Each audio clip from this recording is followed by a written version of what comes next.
Please remember that just because you see your favorite Instagrammer, like influencer or content creator doing a movement doesn't necessarily mean it's an effective movement. Despite how good their physique may be, it doesn't necessarily mean that that movement built them that physique, nor does it necessarily mean that movement will build you your physique.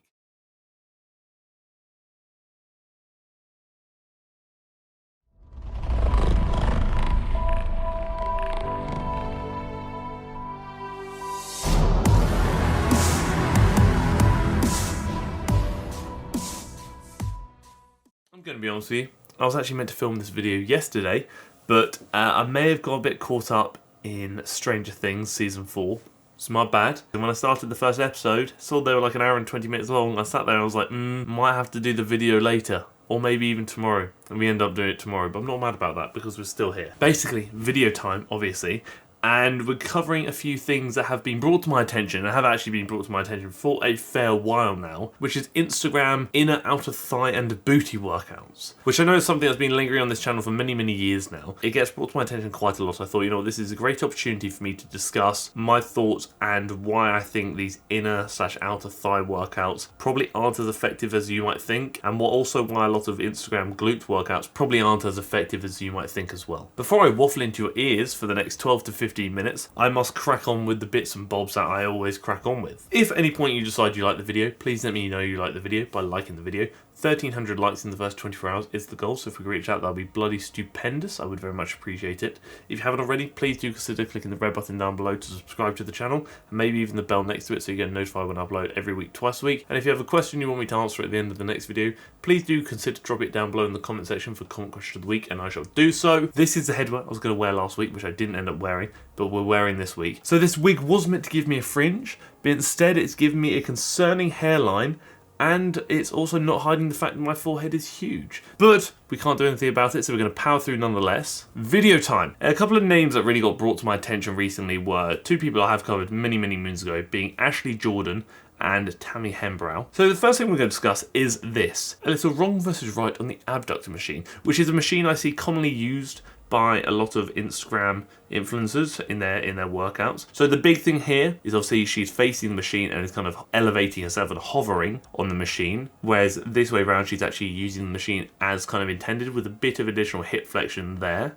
This movement is kind of somewhat quite a good example of just because you hurt it doesn't mean you're working it effectively. So a lot of people do this movement and they get that savage, kind of sick pump sort of thing. Feels good, feels like it's burning, therefore obviously must be working by a lot of people's standards. But that's not necessarily the case. Obviously we've got multiple muscles within the glutes. And the two big things we're looking at here is obviously when doing a movement like this, people often think it's working your glute max. But in reality it's really not working as much as you might think, and is instead actually placing emphasis on other areas. Ryan Jew is actually a really good TikTok about this, where he basically spoke how it actually better aligns with the piriformis, which sits under the glute max. And he also stated something which I actually covered in a recent video, that if you're looking for an effective glute movement that is more isolation based, it's probably better doing something like a glute med kickback, which is the kickback variant I included in my Gains by Brains glute workout video, where you're basically kicking back at 45 degrees. I think there are much better glute alternatives, such as the glute med kickback if you're looking for an isolation, as well as a lot of the movements I covered in that video. So we talk about squat variations like split squats, etc., RDLs, things along those lines. Inner thigh workout, again a workout I commonly see online, and a workout that a lot of people do like to prioritize, being obviously the inner thigh workouts, which essentially is referring to the adductors. So the adductors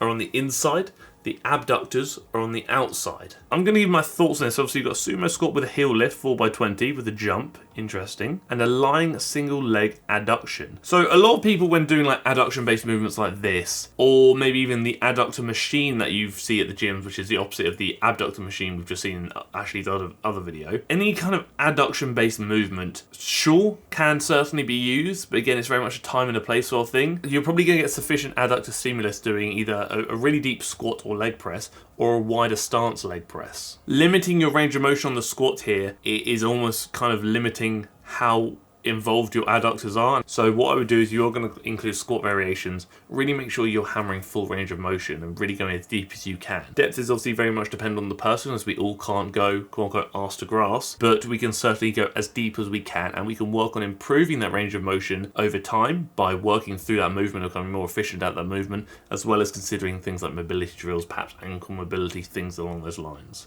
The upper booty.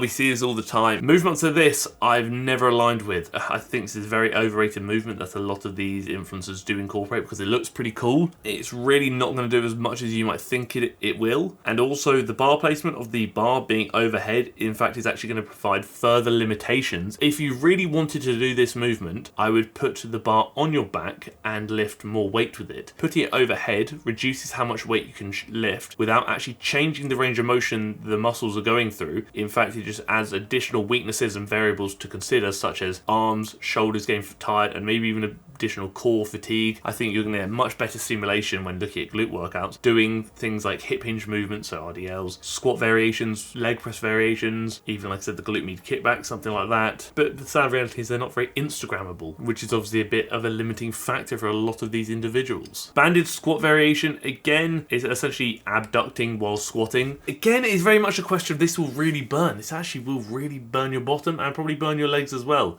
But again, it doesn't mean it's necessarily doing a mass amount. If I were to incorporate something like this, it might be as part of my warm-up, just to make sure I'm moving and feeling good. But in all honesty, even then, I probably wouldn't personally. But that is very much depend on the individual and very much depend on your goals. I think these movements are almost borderline glamorized and over-popularized because they do really hurt. Therefore, people often think they're really effective, when the reality is there are more effective movements out there. Another thing to consider is they really became popular when a lot of these influencers started selling these bands, these glute bands. And it makes you question is, did they become popular because these influencers started promoting these movements to increase the sales of their bands, or did they become popular because they're actually effective? My answer would probably lean towards the former, but again, like I said, that is just merely my opinion. Overhead reverse lunge. Again, the overhead movement just provides another limitation or additional limitations. Like I said earlier, is that the arms, the shoulders, and perhaps even the core. You're going to take the muscles through the exact same range of motion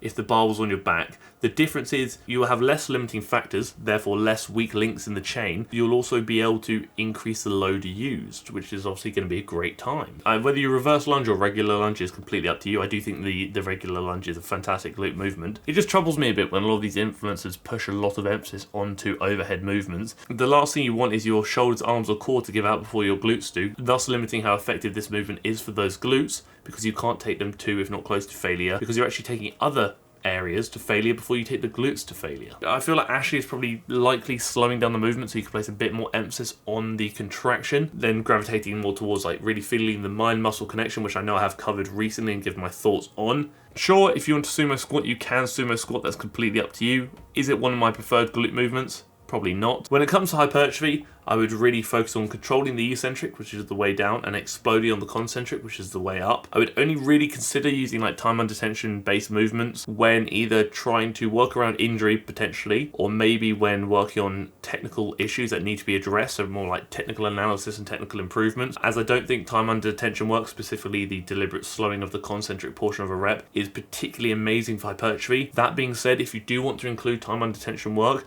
just ensure that you standardize that tempo, i.e. make sure that every rep lasts the same amount of time. You want to control and standardize as many variables as possible, because if you go slightly faster, you'll probably be able to do a bit more. If you go slightly slower, it might be a bit harder. Weighted side lunge, again, I never really got into them, to be honest. I'm not a massive fan of these movements. I think that there is nothing wrong with a regular lunge. I feel like in this case, you may well be making the movement harder than it needs to be without positively impacting how effective that movement is for the target musculature, being the glutes in this case. So personally, for glute work, I would opt for a lunge perhaps. I would actually probably opt for a split squat myself, but a lunge is still a good movement. A lot of people actually ask my thoughts on this. Obviously, I think the hip thrust is a fantastic movement, but a lot of people said, Harry, what are your thoughts on the CAS hip thrust, which is obviously a hip thrust with almost half the range of motion. So you see here, much shorter range of motion, really placing a lot of emphasis on that shortened position of the glutes, which again is very much what a hip thrust is there for, the shortened position primarily. But I think they're both fantastic variations. I think ultimately it depends what you want to work on, what you want to achieve. I don't think either is necessarily better or worse than the other.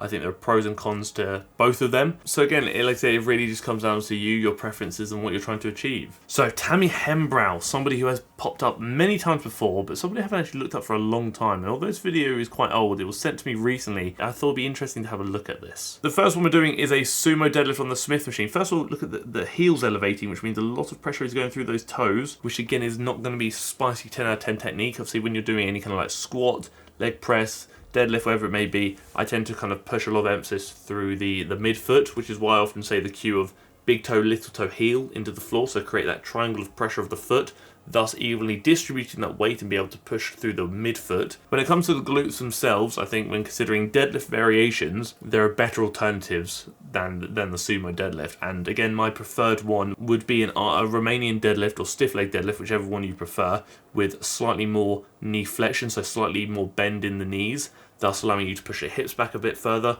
thus lengthening the glutes a bit further, therefore working them a bit more. This is a big one I see a lot, the single leg press on the side. You've all seen it, I know you've all seen it. Bin it off. Personally, I would just focus on doing a regular leg press if you're looking at targeting the glutes, with your feet higher rather than lower. Lower is going to be typically a bit more quad dominant, higher is going to be typically more glute dominant. It's not putting your body in a very favourable position, and although it does look very Instagrammable and very cool, I don't deem it to be a massively effective glute leg press variation. Again, if it's not broken, don't fix it. The kickback, again, Tammy seems to be just going straight back. Did this in the Games by Brains video, and obviously mentioned this earlier. When doing a glute kickback, you don't want to be going directly back.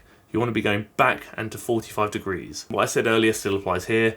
Abductor machines in general, I do think they're largely quite overrated and overutilized in programs. You don't need to do abductor work because it's probably not doing as much as you think it's doing, despite how much it may be hurting your bottom in the process. But to answer the kind of main concluding points of this video, again, just because it hurts doesn't mean it's necessarily working effectively. And also, please remember that just because you see your favorite Instagrammer, like influencer or content creator doing a movement, doesn't necessarily mean it's an effective movement. Despite how good their physique may be, it doesn't necessarily mean that that movement built them that physique, nor does it necessarily mean that movement will build you your physique. Obviously, we all have our genetic shape and makeup, and it's all very different. It's also very key to remember, I'm not stating that anyone in these videos has or hasn't done this, but enhancements are heavily used, and I don't just mean performance-enhancing drugs. Cosmetic enhancements are certainly a thing, and when people do get bum implants perhaps, or butt lifts, or anything along those lines, without actually stating or claiming or disclosing they have, it can lead to a bit of a grey area, because are you being a bit deceptive and are you misleading your audience? Again, I'm not claiming or stating that Tammy or Ashleigh have or haven't. I don't even know if they have or haven't. They may be public about it, or they may not have at all. I'm unsure. It's just that a lot of content creators in general will get these implants and these kind of bits and bobs done to their body without being honest about it, and whilst also claiming that they achieved that look and that shape and that physique by doing movements like the ones we have seen today, when in reality is sure, those movements may have helped contribute to the building of that muscle to some extent, but largely if there is an implant or an enhancement there, that also had a huge impact on that physique change as well, we'll say. Not everything you see online is true and factual, and not everything you see online is going to benefit you. Sometimes people just post workouts because they may not know any better. Sometimes people post workouts because those movements really hurt, therefore people think they're really working, when we obviously know that's not the case. And sometimes people just post movements because they're very Instagrammable and get a lot of engagement, thus helping drive traffic to their platforms. If you do have any questions regarding glute movements or movements in general that you see online, please don't hesitate to send them to me, whether that's for video purposes or whether you just want my opinion on them. I'm always more than happy to give that opinion. Please do remember that what I'm stating is merely opinion based on my personal preference. It's not necessarily fact whatsoever, and you must always do what's best for you. And obviously now it is comment question of the week time, and we're going to talk about a programming question. If I'm looking at a program and it gives sessions for 6 days a week, and it's only realistic that I'm going to have time for 3 to 4 sessions per week, is there any problem doing the 6 sessions over 2 weeks, or am I better finding another program? It depends on the program.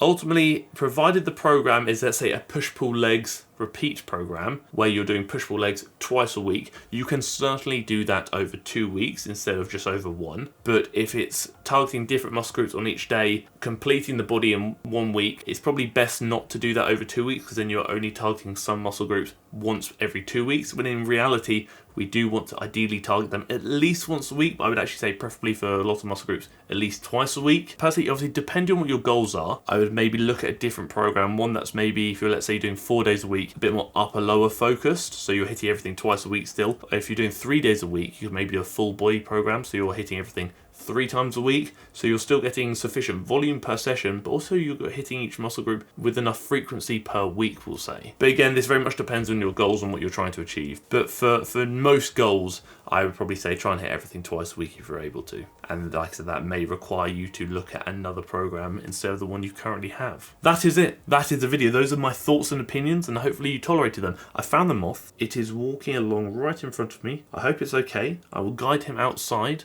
at some point. I don't want him... Oh, hello, friend. It's flying around, you can't see it. Like I said at the start of the video, 1,300 likes in the first 24 hours is the goal, so if you could reach that, that'd be bloody stupendous. If you haven't already, please do consider clicking the red button down below to subscribe to the channel, and maybe even the bell next to it so you get notified when I upload every week, twice a week. And if you too have a question you want me to answer at the end of the next video, please do consider dropping it down below for comment question of the week, and I shall do so. Thank you for tolerating me. Thank you for tolerating my new friend, Marilyn the Moth, and thank you for tolerating the video.